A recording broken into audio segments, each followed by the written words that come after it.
on comfort mode, and I'm not apologizing for it. What do I have to apologize for? I have my mug right here, and you may think that this has a grown adult drink, like a coffee in it. You know, it's Bookmas, so you may be like, maybe she has a coffee, she's got some editing to do. And you would be right about the editing, but this is hot chocolate, okay? That's good. That's some good stuff right there, I'll tell you that. Video today is coming at you live from bed. I actually have a hot chocolate to be festive, but also because I'm getting sick. Today's Vlogmas has to come from bed. Charlie has decided that right now is definitely the appropriate time for her to start squeaking her toy. 100%. 100% this is the appropriate time. She never brings toys in this room to squeak them, and she's decided that right now is the appropriate time.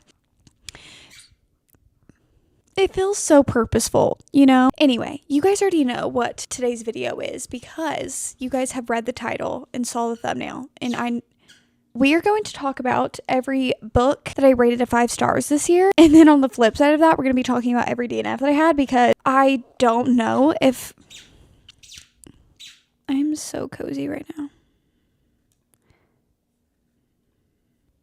I'm really trying to soothe my throat. It's really hurting. Obviously, as I said, we're going to be chatting about every DNF and every 5-star read. We're going to be talking about the DNFs, but I split my 5-star reads into different categories. So we have 5-star series. So like the series all in all was a 5-star. This doesn't mean that every single book I rated a 5-star. It was just that all in all, when I think of the series, I'm like, 5-star series, good. Then we have the rereads that I read this year that were a 5-star. So these are books that honestly were a 5-star before the reread, and they're still a 5-star now.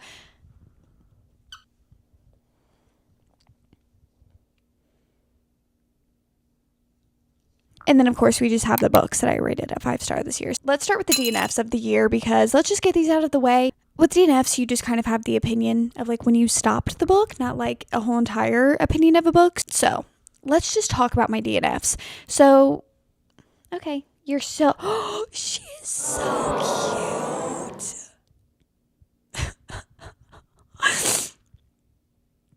You are so cute. You are so cute. You're just looking at me like you're just wanting to listen. Aww.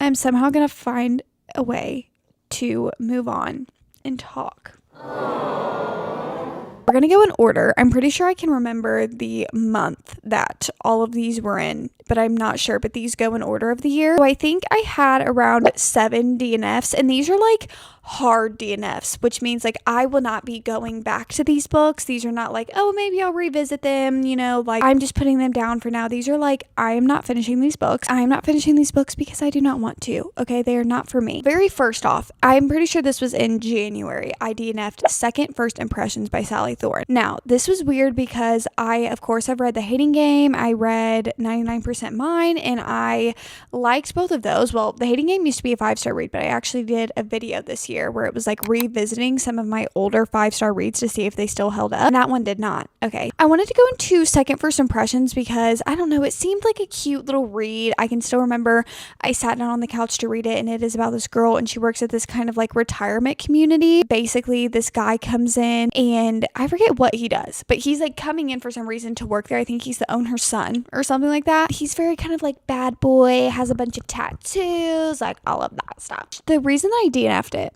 if you guys are asking, which I'm sure you guys are wondering since it's a DNF, she is described to be kind of like old lady-ish, right? She's like young, but she like kind of dresses like an old woman. She acts like an old woman. She just kind of has more like introverted lifestyle, whatever. Every single character talks crap about how she dresses and the way that she acts and everything like this. I could not root for a single character. The best friend did it. The guy did it.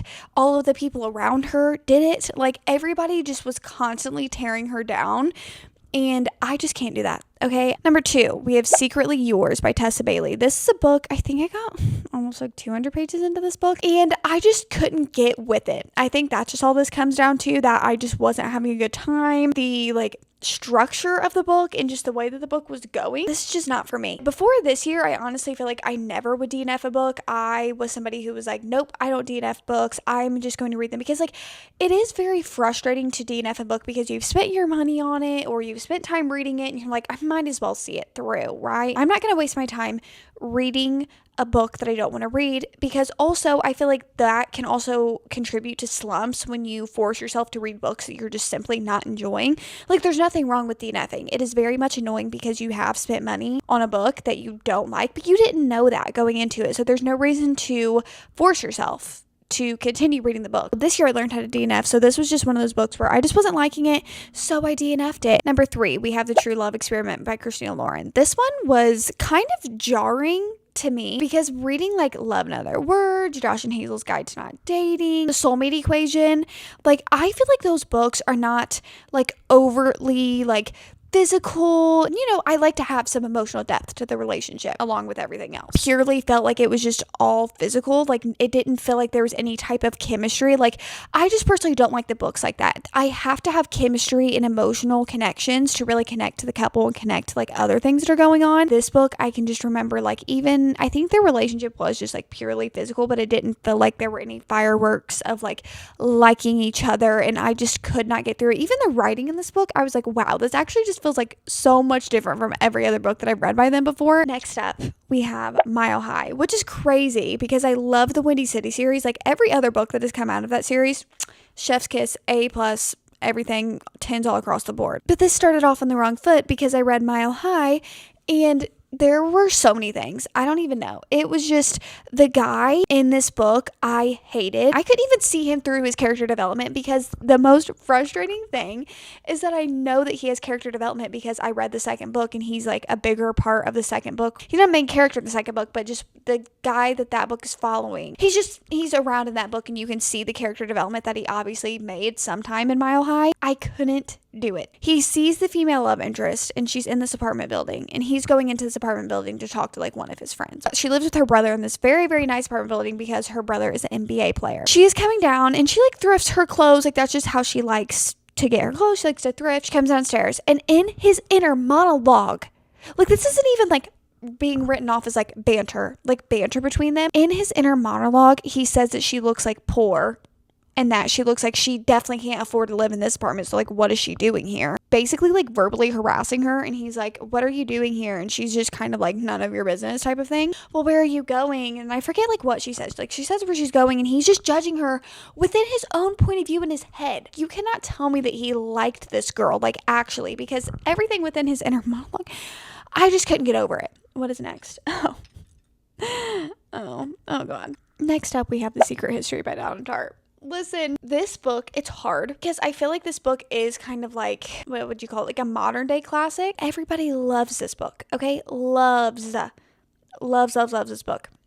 I hated it. I honestly think that I tortured myself through like too much of the book. You learn like what's going to happen in the book from when you first start it. And so then you kind of just go through like, God, hundreds of pages until the event even happens. And within those hundreds of pages, it is just the most depressing, I have ever read in my life. Actually, there were like a few parts where I was like, ooh, this is getting interesting. You know, like these characters are, I feel like kind of showing their cards. Like they're very like weirdly behaved. But there's literally like a whole entire monologue about how one of the characters has like a really harsh winter. Like goes on for pages upon pages upon pages of it. And so I finally get to the climax of the story and I expect it to start getting, you know, like we're going to start getting somewhere. We started getting somewhere. Yeah, we started getting somewhere. All right. I feel like I've said this like in a few different videos, so I don't really want to dwell on it with this book specifically. But incestuous tones, hateful speech, so many different things that I just didn't like. So I DNF'd it. Out of this whole entire list of books, I would read every single other book above reading this one. These next two, I actually haven't got the chance to discuss because these are some recent DNFs. First of all, this may be shocking, but we have Check and Mate by Allie Hazelwood. Wow. Okay, no. Purely because it is a YA book is why I had to DNF it. And in my mind, since I know it's supposed to be a YA book, that is why I had to DNF it. Basically, Allie Hazelwood writes adult romances that I eat up. Okay, I love them. So she took her first little like dip in the pond with YA with Check and Mate, which I thought looked so cute. I was so ready to read it. I love reading YA romances. And I want to start off by saying this because I said this on Goodreads and I got some speculation in the comments in Goodreads and some arguments. So YA is marketed at like 12, 13, 14 and up. So for me, when it's a YA book, that's like why you will recommend like No Spice, like closed door books to YA because children are reading these books. In this book, we discuss orgies, a bunch of sexual things, just the themes and everything of the book, like how overtly sexual it was for a young adult book. This cannot be it. Like, it was just kind of talking about these like sexual endeavors, and I feel like that just doesn't belong in YA. Like, it just doesn't, especially with like no safe talk of how to do the like. It just wasn't needed at all. And so I had a DNF because it just honestly kept on talking about it. Like, there weren't just like one or two times. Like, it kept on talking about it and I just could not do it. The last DNF that we have is Hellbent by Lee Bardugo. I tried my hardest. Ninth House just wasn't for me. I think I ended up rating it somewhere around a 3-ish star. So I decided to give Hellbent a chance because I was like, you know what? I was surprised at some parts of Ninth House, so like might as well give Hellbent a try. I got like over 100 pages into that book and I was just like, I don't care. You know, like I just looked in the mirror and I was like, I don't care. So why are you reading it? Those are all of my DNFs. So glad that we had this talk. Let's talk about some 5 stars that I had this year. I want to start with more of the like boring because these are like books that we like already knew that I absolutely loved, but that I reread this year and rated a 5 stars. First of all, we have Daisy Jones and the Six. I reread this year because the TV show came out, obviously. I am literally like book adaptation police. Like, I will reread a book and then go watch the adaptation and see how closely they stuck to the books and then tell everybody about what was different. I am the most annoying person to walk this planet, I swear. I reread Daisy Jones and the Six, gave it a 5 stars. I love that book so much. I literally think about it so much, and especially the TV adaptation. I'm obsessed with the show, so like obviously, but the book, I can always say this, that 100% with my chest, the book is always better. Like, some of the quotes that didn't make it into the show, I was so disappointed by, but I still loved the show, don't get me wrong. But the book will always be top tier. But the adaptation was genuinely so good. I already talked about this in my end of year book tag, so I won't go on a whole entire rant, but yeah, I reread Daisy Jones and the Six, 5 stars. I reread Love and Other Words for the 5-star video that I talked about earlier of like testing to see if old 5 stars still stood up. Yeah. Okay, childhood friends to lovers, then and now perspective. Elliot is just the blueprint. They are everything to me. Anyway, we also have Beach Read. Reread that this year for the same video. And yeah, I'm overwhelmed you exist. Sometimes when I watch you sleep, I'm overwhelmed that you exist. Wait, where's my Kindle? Where's my Kindle? Because I literally have that quote on the back of my Kindle because I think about it all the time. Imagine, I just want you guys to all close your eyes and imagine and looking at the love of your life and them just looking at you and just genuinely being like, sometimes when I watch you sleep, I'm just like, I'm overwhelmed that you exist. In what plane of existence is that happening? That's not just words on paper.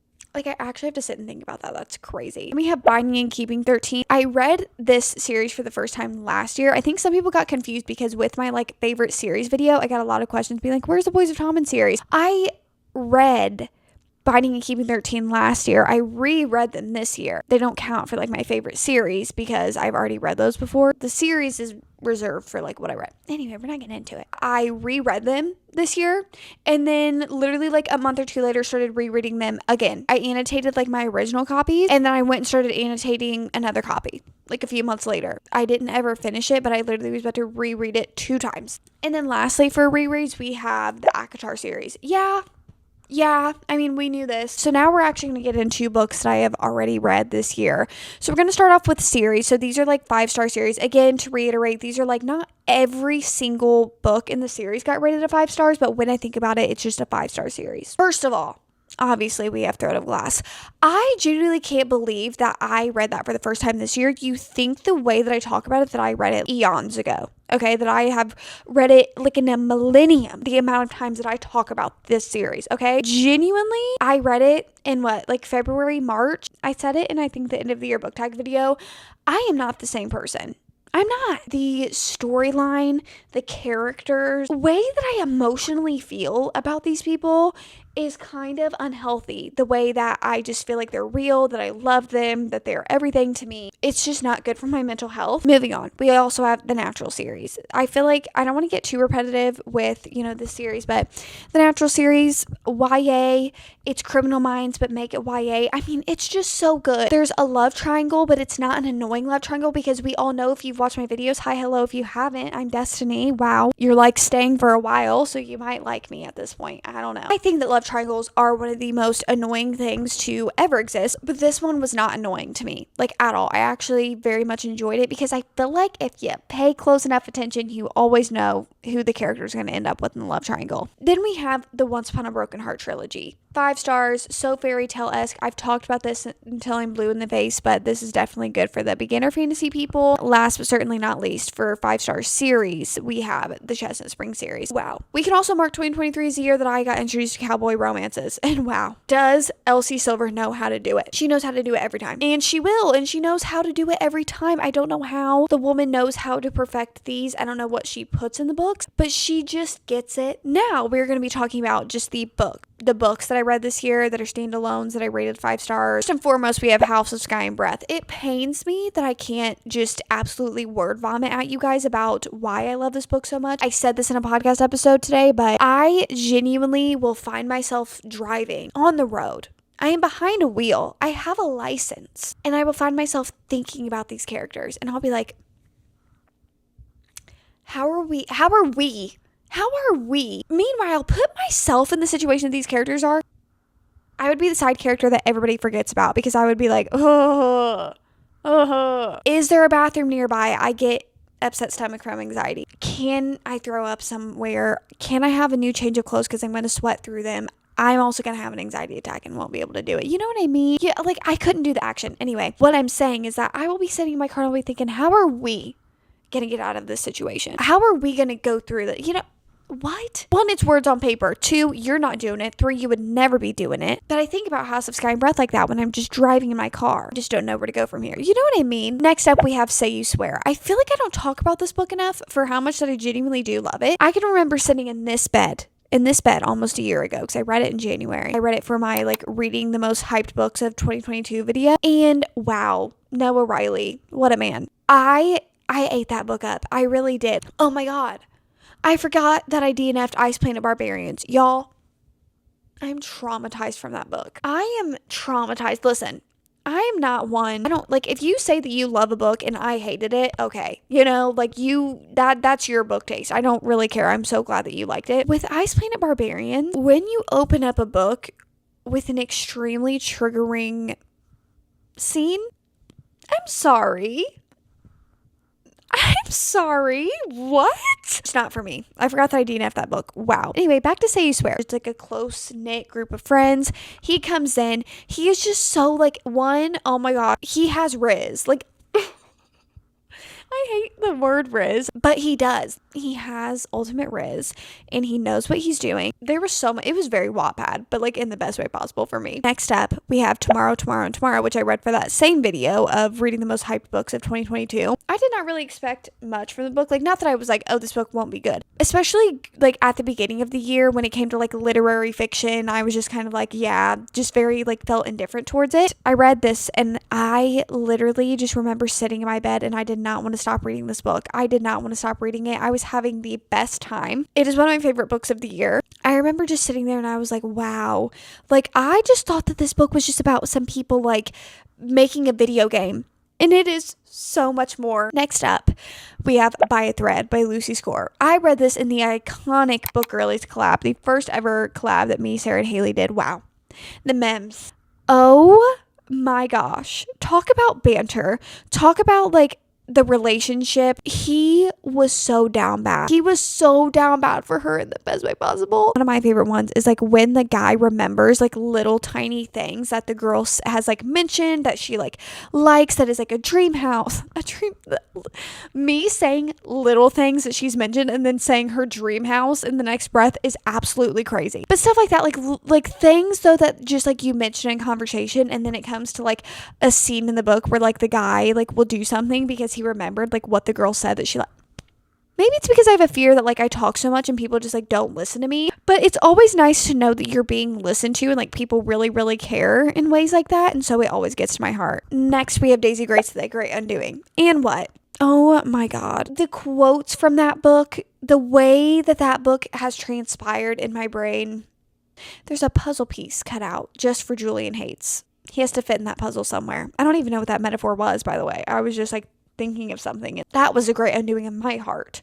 Next up, we have Fourth Wing. Listen, Fourth Wing took like everybody by storm. I really don't know where the Fourth Wing hype came from, but I remember being in like the worst, I was in the worst book slump, and I remember like just seeing like people post about it. I think I started reading it like when it was first getting its hype. It honestly caught me off guard because I didn't go in expecting a lot, because when books start to get hype like that, I really don't expect a lot. I really was just like, hopefully this is like as good as everybody says and it gets me out of my book slump. That was all I was looking for. It caught me off guard. I really loved it. I was giggling, kicking my feet. I liked the setting. I liked the banter. I liked the way that the story was progressing. I liked the dragons. The dragons were literally my favorite part. When they're talking to dragons, like, I don't even know. Sometimes I like listen to myself talk like this and I think about like Destiny from 2 years ago, listening to me talking about books with dragons in them and how much I love dragons. Like, I'm literally just over here saying like, I love dragons. Why do you guys watch me? You know, I have those moments all the time. Like me talking right now, I'm like, why does anybody care to tune in to what I'm saying right now? Next up, we have the one thriller that I rated a 5-star. Okay, and baby, if we could get through a year and Destiny rates a thriller 5-star, everybody clap. But The Last Word by Taylor Adams, one, great concept. Literally as a reader, amazing concept. It's about a girl who is in this kind of like isolated house that she's house sitting for. She reads a book and gives it a 1-star review. And she's honestly, you know, nothing worse than I've said about a book, really. And then the author basically starts like stalking her. And it literally felt like reading a scary movie. And I love when that happens because I love scary movies. So I love when a thriller feels like a slasher movie, but not in a like cheesy way, but in a like really good thrilling way. And this was a thriller. This was like the only thriller that I read this year that I was genuinely like, ooh, I feel like this feels thrilling. And the plot twists were getting me. I couldn't guess them.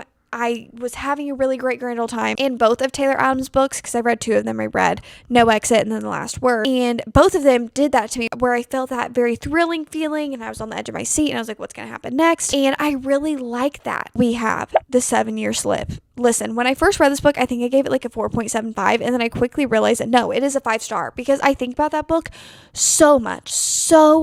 I love The 7-Year Slip. It is really an unexpected read, because I can remember like being in Jersey and I was like, oh yeah, I want to pick up this book because I read The Dead Romantics last year by this author, and like I want to read their new read because I really did enjoy The Dead Romantics. I did not expect to be sitting in the Newark airport waiting to board my flight to Indianapolis and be literally giggling out loud so much that I was trying to play it off because everybody started looking at me in the airport. And then to come home from said flight, shut my door as soon as I got home, and literally not want to leave my room until I finished the book. Also did not expect on a 1.5 hour flight to almost finish the entire thing. That is how good that book was. Then last, certainly not least, we have Happy Place. Happy Place is literal perfection in a book. I talked about it so much in my end of the year book tag. If you guys want to see me go on a Happy Place rant, go watch that video. Those are all of my DNFs and 5 stars for the year. How do we feel? I can't wait to start the new year, because I do, spoiler alert, at the beginning of the year, I want to see how long it takes me to find a 5-star read. Other than like series that I already know I love, I want to see how long it takes me to find a 5-star read. Other than like series as a whole and like rereads, how many books did I just like rate 5 stars? 1, 2, 3, 4, 5, 6, 7, 8, 9. 9. I have read over 140 books, and I rated 9 solo books 5 stars. I think we have to end the video on that note. Thank you guys so much for watching today's video. I hope you guys got some new reads or even just some entertainment at the end of the day. I quite literally could just and fall asleep right now. I want every single one of you guys to know that. You guys really needed to know that. You guys know what to do. Like, comment, subscribe, all that YouTube stuff that you guys know how to do. And I will see you guys when I see ya. You guys know the drill.